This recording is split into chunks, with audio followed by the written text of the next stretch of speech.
Hey, we are in for a fire show today. Literally, fire show. Stay tuned. Welcome to the Get Out There and Get Known podcast. Join Pam Perry, veteran PR strategist, Emmy award-winning producer and publisher of Speakers Magazine, who will show you how to crack the code in getting out there to get known. Each week, she either interviews her media friends, PR colleagues, or she just goes solo, offering you strategies on publicity, publishing, and platform building. So listen up to hear how to get booked on media places and on superstar stages. Now, here's your host, Pam Perry. Hey, this is Pam Perry. Thank you for joining us again, wherever you're listening from, whether you're listening on LinkedIn Live, whether you're listening on YouTube, whether you're listening on iHeartRadio.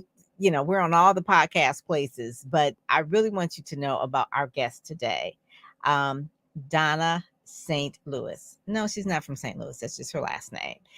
Give you a little bit about her. She's really like a motivational speaker. When I heard her on Clubhouse, I just loved her. I was like, immediately, I've got to have you on my podcast because she brings such fire, which is the name of her brand, Firebrand.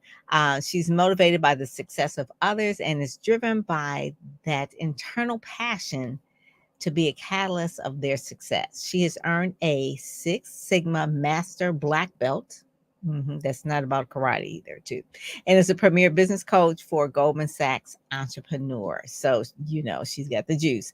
She went from homeless at age 19 to building a 250 mil tech consultancy company.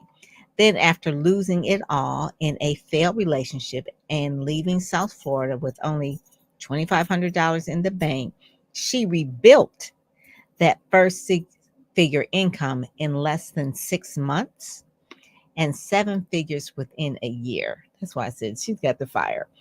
Dawnna is now recognized worldwide as a corporate sales and business coach and motivational speaker, and she has created several highly successful frameworks and methodologies in sales, marketing, which is why she's on Get Out There and Get Known podcast, entrepreneur, influence. I'm sure that probably has a lot to do with a little bit of PR and mindset.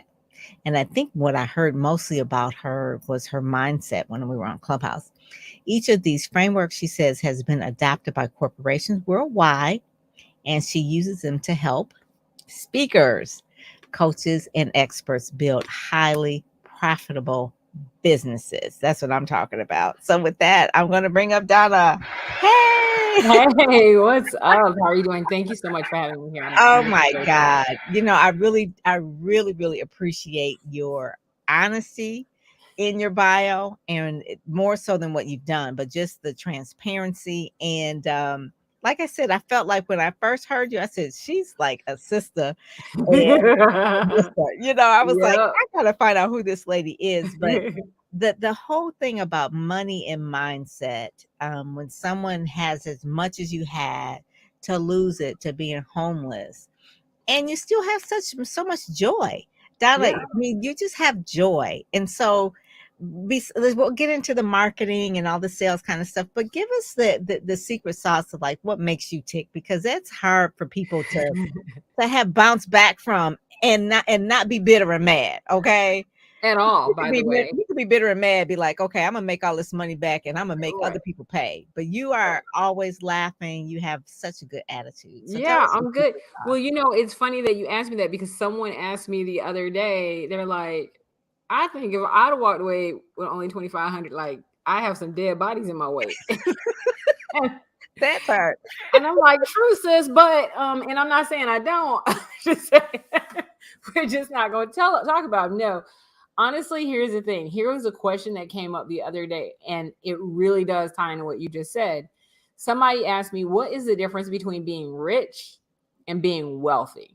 And I said, when this person basically had taken all the money out of my account and left me with $2,500, they were rich, but I was wealthy. See, rich is scarce. So what happened was, I'm like, so here's the problem. They have all this money and all they can do is this: grip their fist and hold on to it and be worried about if I spend it, what's going to happen? If what happens when it runs out?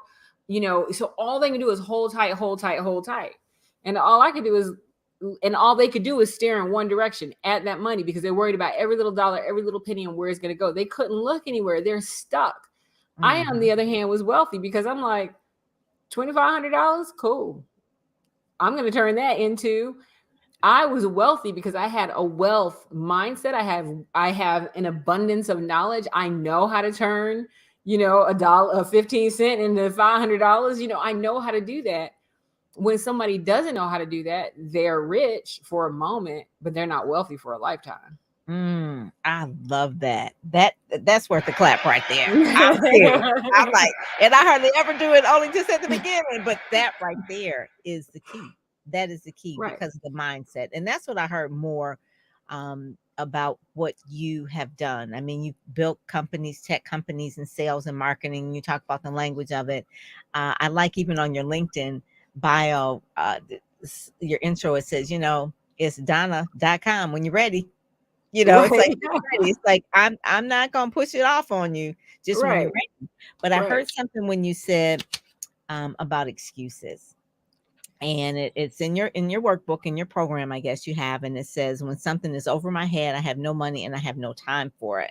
And you talk about when that happens to you, when you make action. Tell us a little bit about it. You were reading it from your book. Actually, I have it right here. I knew you did. I do, but it's so funny because I say this, and people who know me say, a lot of motivational people will say that kind of stuff. And the funny thing is, I don't even consider myself motivational. I consider myself provocational, because I'm like, I'm going to provoke you into action. But most motivational people will say this, but they won't live it. And then people who know me are like, no, if she said it, that's what she's doing. So what it says is, when I do things that are over my head and out of my financial reach that I don't have time for, the teacher appears always, the money manifests always, and my schedule just magically works out. I love it. And a lack of money, time, and ability are excuses that manifest more of a lack of money, time, and ability. Take the risk first, and the rest will come. I love that. That is how I live my life too. It really is. I've been in business for 20 years and I took the leap. I call it the water walking faith. Okay. It's just like, we got to just get out here. And it's really people who are courageous, like you. Courageous is people are bound by fear of losing a job, fear of losing a relationship, fear of like, what if they say no, fear of, sometimes you have to bust through some things. I said sometimes you have to break down in order to break through, because you can't teach that. And so, but I like when you said, I'm not a motivational speaker. I'm a how do you say it? Provocational. I'm more likely to provoke you into action. Yes. So tell us about some of the ways where you do that, because you do that through programs, you have challenges, you speak on Clubhouse, you provoke people. I'm sure sometimes you have a little bit of pushback, I'm sure. Oh yeah, I have haters and pushback and all the other, which thank God, it means I'm saying something other people aren't saying. You said it, I did. That's it. Right. No, it's all good. Listen, if you aren't getting a hater a day, you're not making any money. Like, that's the whole job. That's the truth. That is the truth. And especially people who are speakers. So let me speak to speakers real quick. Okay. As a speaker, you are on a stage holding a microphone. You have the ears of all these people and the minds of all these people, whether it's for 15 minutes or 5 hours. You have a responsibility not to regurgitate, but to say something that is actually going to shake them to their soul, and not to go out there, well, I'm going to try to be profound. No, not to try to be profound. It is time for you to stop following the masses and be a thought leader. You see something that somebody else is saying, if you don't agree with it, don't agree with it, but then have something else to follow it up with. Because I'm so tired of watching these speakers get up here and they're just, I saw one speaker, I'm not kidding you, literally just regurgitate a bunch of quotes and then said what those quotes meant to him. And I'm like, bro, I don't care. You have not changed me at all. And this is why I stopped listening to speakers. Oh Oh my my goodness. God. Oh, it was like yesterday. I felt like I was in a fight on Clubhouse. It was a round robin. And so it was a round robin of people, and they had to say a comment on something. And everybody sounds so canned, like they were reading it. I know on Clubhouse you can't really tell. And they sound so I said, I can't. I said, I just can't. I said, this is just way too much. I said, why does everyone try to pretend like they want to impress themselves or Right? whatever's going on? I'm like, please just be yourself. And Like I gotta have a hair flipping moment on this. Like, let it go. Come on. Come oh my on. God. I saw this is a side note. I saw the best video. This was from 2008 the other day. It was Tina Turner and Beyonce. I was like, oh, and they were doing Proud Mary. I was like, you know what? I need to see this at least once a week. At Oh my least. God. At Tina least. was no joke. Okay. Beyonce Right. was like just trying to keep up. I was like, Listen. oh yeah, oh yeah. But the thing that I really like I don't about even want to be Tina's workout partner. I'm gonna tell you right now. I think still today she'd put me in the ground. I'd be like, look, I girl, know. I'm gonna just She had walk around those this block. You go do your arms. thing. She Oh is my God. amazing. Yes, she is amazing. Still to this day. But one of the things that I like that you do is that you have a lot of things that you talk about sales and marketing. You put all this together. I love the way everything looks, right? But you talk about the ultra high ticket offer in hooks. Right. And this show particular, Get Out There, Get Known, people want to get out there and get known. And Dawnna, it's fine for people to get out there and get known, but I also want them to get paid. The whole point of getting out there and getting known, so you get paid. Right. So you can be Facebook famous or be that Insta Girl. celebrity and be Mm. broke. And you could be So a TikTok twerker and not making 2 cents. I'm just we saying. gonna add that with it. I'm just saying. That's it. So tell us a little bit about the psychology of the high ticket offer, and it really comes down courageousness, which you have, but also there's probably some other things that you teach and spark in people as well. And here's the big thing. And so again, remember when I say you have a responsibility to say something that other people aren't saying? Let me tell you why the ultra high ticket offer is so critical. Most people, and I'm going to use speakers, 50, it was a little less than 50% of speakers during the pandemic completely lost their livelihood. 50%? Almost 50%. I'm not going to say it's like 47, 48. It was in that area. Yes. Right? It was almost 50% completely lost their livelihood because the event industry closed down and people weren't hiring for keynote speeches. What they were hiring for were experts who knew how to deliver content in a virtual environment. And so you had these people who went up there and it was like, I just have to tell my story. Ooh. That's a trigger for me. I just got to tell my story. I'm like, honey, that's what therapy is for. That's where you go tell that story. That therapist will listen to you for $120 a week. That therapist will let you tell that story until you are tired of telling it. So ain't nobody else got to hear that damn story. The platform is not a place for therapy. Yes. Thank you. I mean, seriously, if you and a lot of Black people have a lot of, a lot of Black people have a lot of trauma, a lot of hurt, a lot of pain. Lord have mercy, and we think we are the best thing on the face of the earth because we got up there and talked about what our mama, daddy, uncle, cousin did to us back. Nobody cares. Nobody's going to pay you for that. Your shark bite. I don't care about your trauma. Quite honestly, people don't care about me being homeless. They don't care about me being homeless. They honestly don't care about me making $250 million. What they really want to know is, how'd you do it? But how did you do that? Yes. Oh, you did it twice. And I'm like, I did it several times. Right? And so nobody really cares about your trauma. You need to be able to, and this is where ultra high ticket offers come in. In order to have an ultra high ticket offer, so I want you to think about a funnel. Most of the time when people are like, if you want to get a bigger audience, you want people to know who you are, the first thing you have to do is create this top of funnel thing. So the first thing that you need is like some free PDF or giveaway, something they can download, something small, something insignificant, something.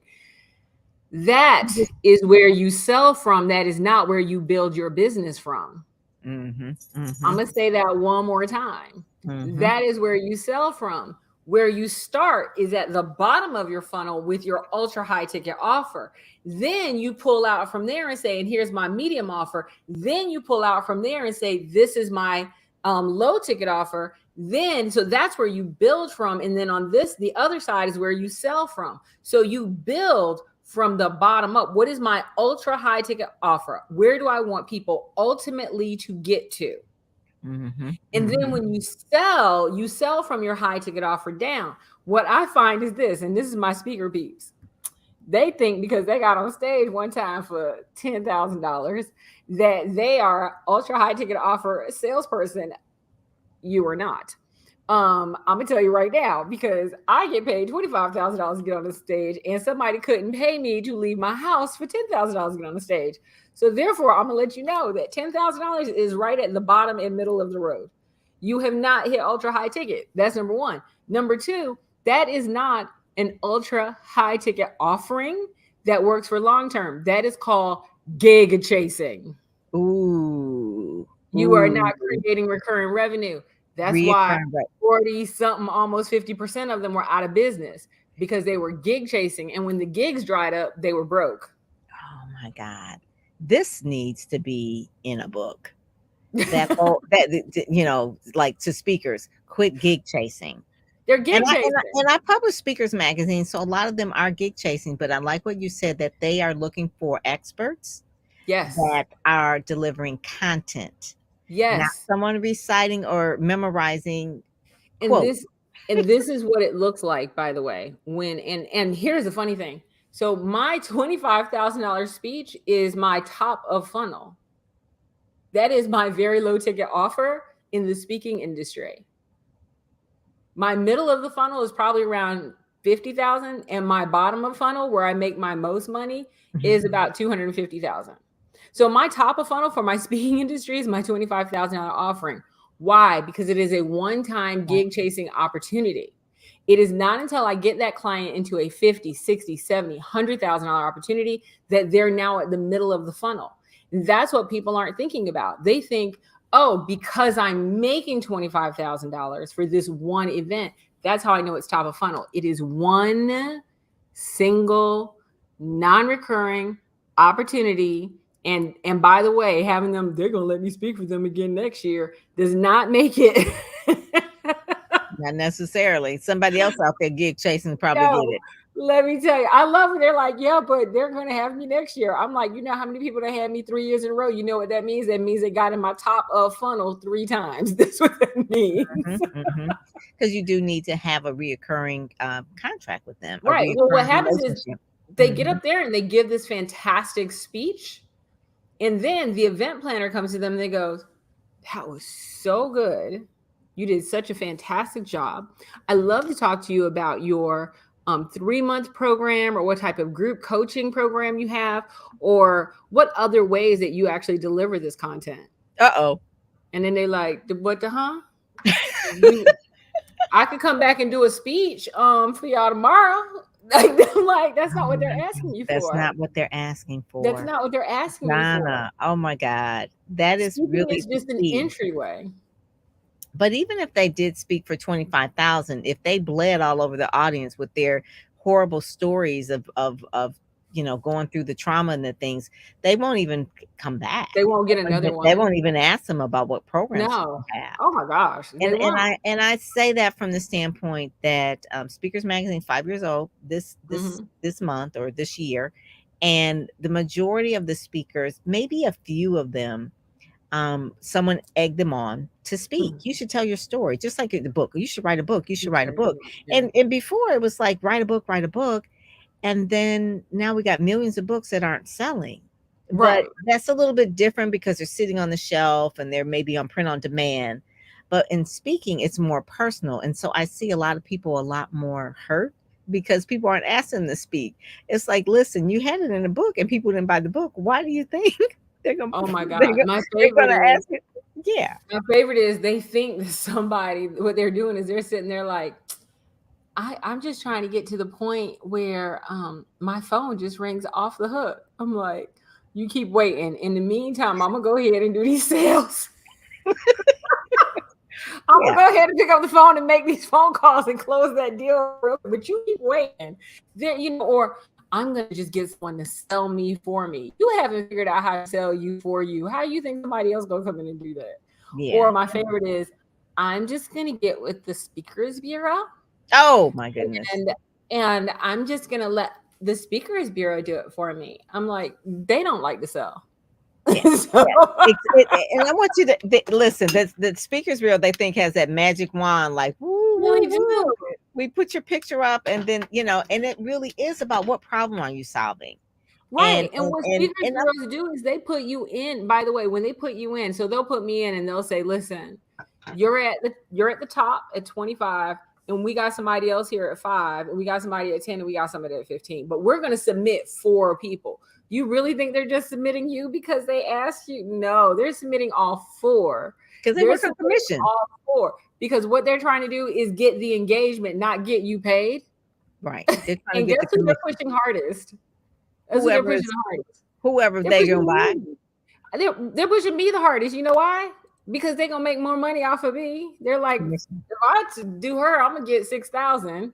If I do you, I'm not. So That is, no, it is they a do me, they'll commission get scheme. 8,000. So they'll do me. They'll put me in there and get 8,000, right? Because they're gonna get a certain percentage. Let's say 30%. They're gonna put, or 25%. They're gonna put somebody else in at 10,000, and they're like, yeah, but with you, I'm only getting 2,500. So do I want her where I can get 6-7 grand, or do I want you where I can get 2,500? Same amount of work. Same amount of work. Kind of like with people who sell houses for a living, real estate. You want to sell $1 million home or So you want to 25,000? sell- Exactly. Yeah, it's the same thing. So where do you think that if we're looking at a speaker, and so let me ask you, so Dawnna, where was I guess you said the most publicity that you've gotten, and what did it net versus maybe another way of looking at how to get out there, get known, that really brought in income? Because people think publicity brings income. It brings exposure, which could lead to people contacting you, but you still have to sell. Right. So give me like an example of something that happened like that. So I can't sit here and tell anybody. Well, no. I can give you one. I have one, and it was right at the beginning of the pandemic. And I don't know if this counts as publicity or not, but I'll tell you what I did. So right at the beginning of the pandemic, I had a light board studio that I built specifically because the pandemic was happening. And if people don't know what a light board is, you have to go to my LinkedIn profile, looked at one of the videos. It'll be all black with me standing in the middle, writing on this board. And people are like, how is she doing that? Just trust me, it looks crazy cool. But what happened was I went on LinkedIn. It was right at the beginning of the pandemic, probably around March or April, May, sometime around there. And I reached out to every association that I had ever spoken to before. And I said, on Friday at noon, I am giving a 2-hour session on sales for absolutely free. And y'all know I don't do free. It is the worst F word I've ever heard in my life. And I said, but I recognize that you need to serve your audience. And so I am going to gift this to you for all the years that you all have supported me. And so that was my gift back to them. We had a ridiculous number of people that showed up. I mean, and I did it like this, live stream. Like I didn't take anybody's, give me your emails. Nope. They were on LinkedIn, Facebook. It went everywhere. And I made from that one engagement, probably about $300,000 in speaking engagements. In the pandemic. Walking 50 feet from my bedroom to my studio. You're on the pandemic, at the beginning of the pandemic, when everybody else trying to figure out Zoom. I was making so much money and literally talking about, oh, I got 2 this week, right? Like, because people were hiring me for full on. We want you to do a 6-month sales program with us. We want you to do an 8-week program with us. Can you come in and do this? Listen, they weren't spending money on events. So it's not that they didn't have a budget. Yeah. They had a budget. They needed us to be the experts that we are to find a way. I saw so many speakers sitting back talking about, they need to figure this out. They're not hungry. Yeah. Yeah. You need to That's figure out how to serve them. oh my God. That is so key. That is Yep. so key. So one of the ways is where you gave and then it came back. And so And I that's kind of gave like without, I gave literally. It wasn't one of those things where I was like, I'm giving this because I need your email addresses and I need to sell to y'all. I didn't even make a sales call afterwards. It was literally a gift. What was the key though wasn't that I went and did something free. It wasn't that it was the content, but specifically I did a thumb stopping event. In other words, when they went through and they were like, whoop, hold on. how does she do that? How is Yeah. she writing in the air? Is Yeah. she writing backwards? How is that? Wait a minute. And then they turn up the volume. Like, so wait, what is she talking about again? Yeah. I love it because it was innovative. It was innovative and it was relevant at that time. It was innovative. And It was relevant. It a was true saying, hey, entrepreneur. this is how people are going to get Zoom fatigue. They're already tired of it already. Let me do something a little different for your audience. Yes. Oh my God. Dawnna, I just love that. That is what a real entrepreneur does. And one of the things you're not afraid to fall forward. You know, everything Right. that we touch doesn't always turn out the right way, but we did learn to go. Girl, you should go see the first videos, okay? They were horrible. Okay, I'm just gonna say it. Oh my I goodness. mean, people still thought they were cool, but I'm looking at it going, this is not what I want this to look like at all. I mean, I'm like, this is garbage. But people were still like excited about it. So, I tell people all the time, you talk about failing forward. Here's one of my favorite things to say. If you ask most people in the world, they'll say, and who the greatest golfer in the world is, most people would go, Tiger Woods. Tiger Woods. Like they wouldn't like, duh, right? Yeah. And then I go, but do you know that Tiger has never actually succeeded at a perfect game ever in his entire career? Because, and they're like, of course, no, a perfect game is 72. I'm like, a perfect game is not par because we've had people that have gotten better than that. A perfect game is literally 18 holes in one. Ooh. Think about it. Yeah. There are 18 holes. A perfect game is literally hitting that every single time. Ooh, Jesus. Yeah. Right. Never gonna happen. Every time that Tiger has actually played, at every hole, he has failed. He has failed his way into being a billionaire. Because what did he fail at? Being perfect.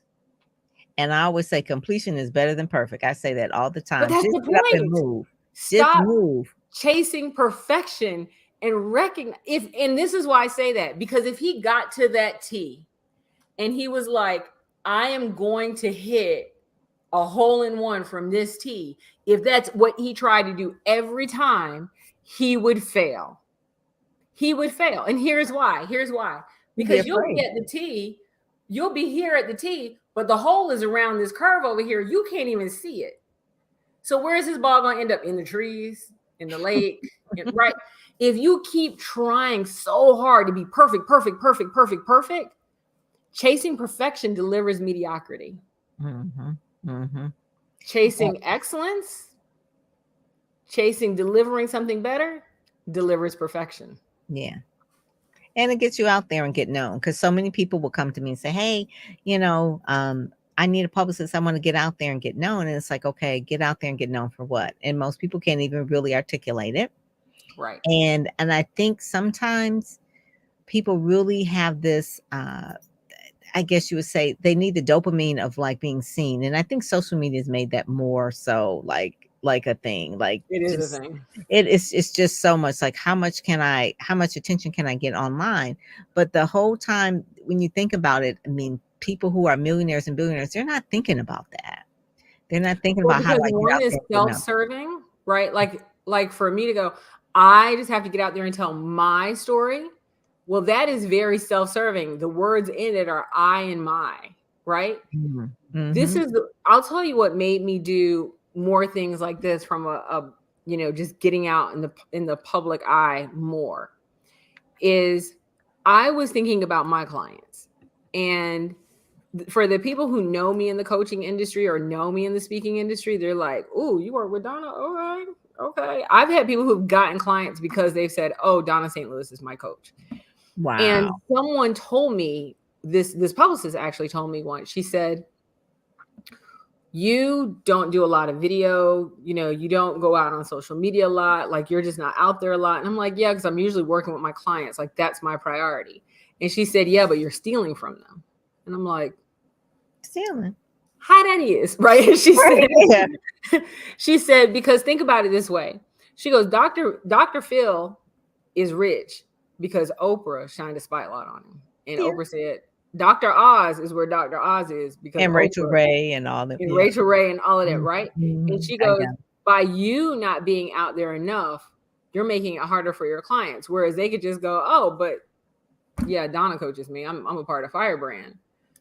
And then I'm like, I got you. That's So the I influence had to part. be, so I'm not out here for me or for myself, quite It's for the honestly. I'm influence. out here going, okay, I have to do more out there in the public for my people, for my team, for others, for recognition of Firebrand, so that when I say, because I don't introduce myself as Dawnna St. Louis, CEO of Firebrand. That's why it's not named after me. It's named Firebrand. Like it's not even named after me. But it does have to be one of those things that when my clients say, oh, I'm a Firebrand coach, that people go, oh, okay. Where do I sign? Like it has to be that easy, because the standards to get up and get through, or even the standards of a Firebrand speaker. I've had people that literally go, oh, well, Dawnna St. Louis coached me on speaking and they've gotten engagements because of that. Right. If you are out there doing something because I just got to do it for me, it's the wrong reason. But when you're out there for something greater than you, you deliver greater than you. It pulls you. That's what influence is. It I think pulls about you it every time to I'm the out good. here. Yeah. Yeah. Well, Yeah. think about, so I was on where you met me, I was on Chanel Summit, right? And Chanel came back. She's like, okay, I'm gonna have you open. And I'm like, of course, whatever you need, right? And then what a lot of people don't know is that on that panel, there were probably about 5 people that were my clients. Oh my God. So we call them family members. So they're all Chanel siblings in the Firebrand family. And and Chanel's, I'm like, I got you. I said, and I'll make sure that everybody that's a family member is fire as well. And so that's kind of a big deal. And it's one of those things where if I bring fire and then Chanel goes, well, that's my coach, and people go, oh, okay.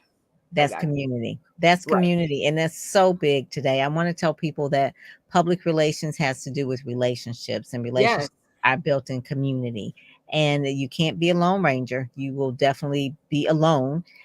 You won't build your business, and it'll just be hard. You won't have joy. I mean, you hear the passion and the joy of and I'm sure she works hard, but Dawnna, she has passion and joy in what she does. I love what I do. She uses her influence to help others. And so a lot of times when people say, oh, I want to get out there and get known, what do you want to be known for? And really think about that. Do that. And who do you really want to help? Yeah. Let it Who do be you really want to help? Yes. And that's the same thing with Speakers Magazine. It was created organically 5 years ago, and it was to really give shine to African American speakers, because I knew that the secular media, sometimes, I mean, you can be the best publicist or whatever, but they're not going to pick people that won't match their audience. And so I say won't match their audience. Like if their audience is mostly white, they're not trying to have a whole lot of black people. This is before 2020 anyway. So so it's a whole thing that I'm not trying to like figure out racism. I'm just trying to get my black people paid. Okay. Right. Let's start there. So like, we got to do something. Like, I'm not going to just stand here and not do anything. We got to do something. So that's why there's a black press. That's why there's black radio, talk radio. That's why what we have to recognize is that we can be on stage and not be the preacher or the punchline. Thank you. Like you can get on stage and be an expert. I am an African American female who is one of the top sales speakers in the world. Among sales, sales is white men. I'm just going to say how it is. And I compete with them hard and say things they don't say too, because you're also have beat a lot of them for their contracts. Like, you know what I mean? Wow. So you really, I mean, you do not have to be the preacher and the punchline on stage. You really don't. You don't have to be the preacher. You don't have to be the punchline, and you dang on sure don't have to talk about your trauma. You have expertise that you can share. You need to sit down and literally stop thinking about how can I get a speaking business and think about how can I be an expert who speaks on the platform, because that's going to create demand. Ooh, I hope you all took that down. And that's to drop the mic right there. That is to drop the mic right there. I love that. So, Dawnna, how can people get in touch with you? We have Mike over here and Regina and our live over here. They're on LinkedIn because, our LinkedIn people are real serious. They're like, we want to know about the money. How do we get the money? So how can they get in touch with you so they can really move further in what they're trying to do in the world? I'll give you two things. So the first thing I'm going to tell people is that you definitely, I know it sounds so counterintuitive, and I am one of those people, I say this all the time. If you're like, she don't say what 99% of the people say, that's because I'm part of the 1%. So you might want to listen, because we're doing slightly better than the 99%. And so what you really want to do is you want to start crafting your bottom of the funnel or your ultra high ticket program first, and then work your way up. Don't start with your skinny stuff and then work your way down. To get that workbook, I'm going to send you, go to firebrandworkbook.net. That's the first thing. Now, fire is FY. FYRE. Yeah, Firebrand, because fire. Yeah. Right. So you definitely want to get the workbook. The workbook literally will walk you through how to do things like identify who your dream client actually is. Oh, Jesus. Your dream client, identify what your roadblocks and your mental blocks are in regards to money, and why you don't feel like you can walk out of the door and ask for $25,000. Right. What your ultra high ticket offer actually is. How do you create hooks that attract your ultra high ticket client, your ultra high ticket dream client? And how do you create recurring opportunities for those people to hire you over and over and over again? Because that definitely is a thing. So that's number one. So the first thing I would tell them to do is go grab firebrandworkbook.net, literally just walk through the workbook. And the second thing, if they want something a little bit more personalized where they're actually on with me, they can go to Firebrand Challenge. So we have a challenge coming up. It's a laser coaching challenge where people literally walk through the workbook, and I am coaching them on the spot. It's over 3 days. It's 1 hour. It's virtual. It's from home. The next one is coming. There's one going on right now. So the funny thing is, if anybody jumps in right now, they're going to get all the recordings from the current challenge, which means you'll be able to go do your workbook. Okay. And then come to the new challenge and get laser coaching for that. Right. Be well ahead of the class, because it's all included. Anyway, but the next challenge is coming up on July 19th, 20th, and 21st. There's a challenge going on right now. We've already done our second day, so we only have 1 day left. But if they get into this challenge before tomorrow, they not only get the recordings from this current challenge, but they get the next challenge and the workbook right now, as well as all the videos. There's a video step-by-step video program that goes with it as well. So it's a whole thing. Good. And it really is one of those things where, people are, I hate to say it, but people are telling you to do it wrong. They're telling you to start by, what's your top of funnel? What's your middle funnel? What's your bottom? That's the wrong way to do it. It's backwards. You're supposed to set your foundation of your bottom funnel first, your ultra high ticket offer, and then work your way out. Because listen, worst case scenario, you sell your middle of the funnel and you're making $300,000 a year and you're working from home. Like, that's the worst case scenario for most of my clients. That would be good. And things are different today in 2022 than it was when people were just getting online on the internet. Okay. Right. And so what people were teaching years ago about the, have a low end offer, this and that, is changed. And people have to be aware of that. And so you can still have it, but you have to understand what you do with it, because that's not where you make money. And people don't understand funnels well enough at all from a marketing perspective to understand that's not where you make your money at all. Zero, period, the end. And most people believe that is. And I tell people all the time, but if your top of funnel wasn't working, would you still be able to make money? And the answer for most of them is no, because they haven't figured out how it actually works.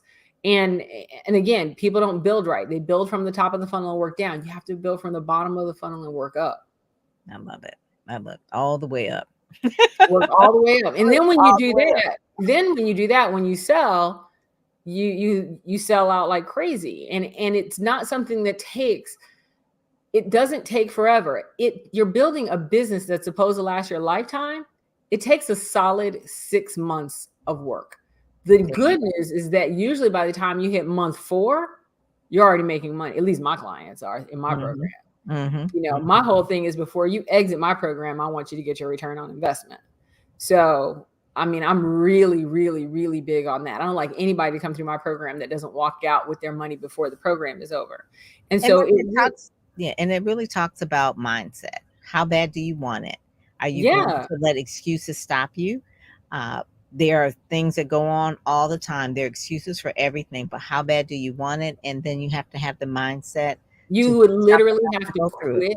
You would literally have to quit. I mean, with a capital Q, quit my program, not to complete it successfully. That's the only way, because your cohort is going through it with you. And there's usually only about 6 people in a cohort.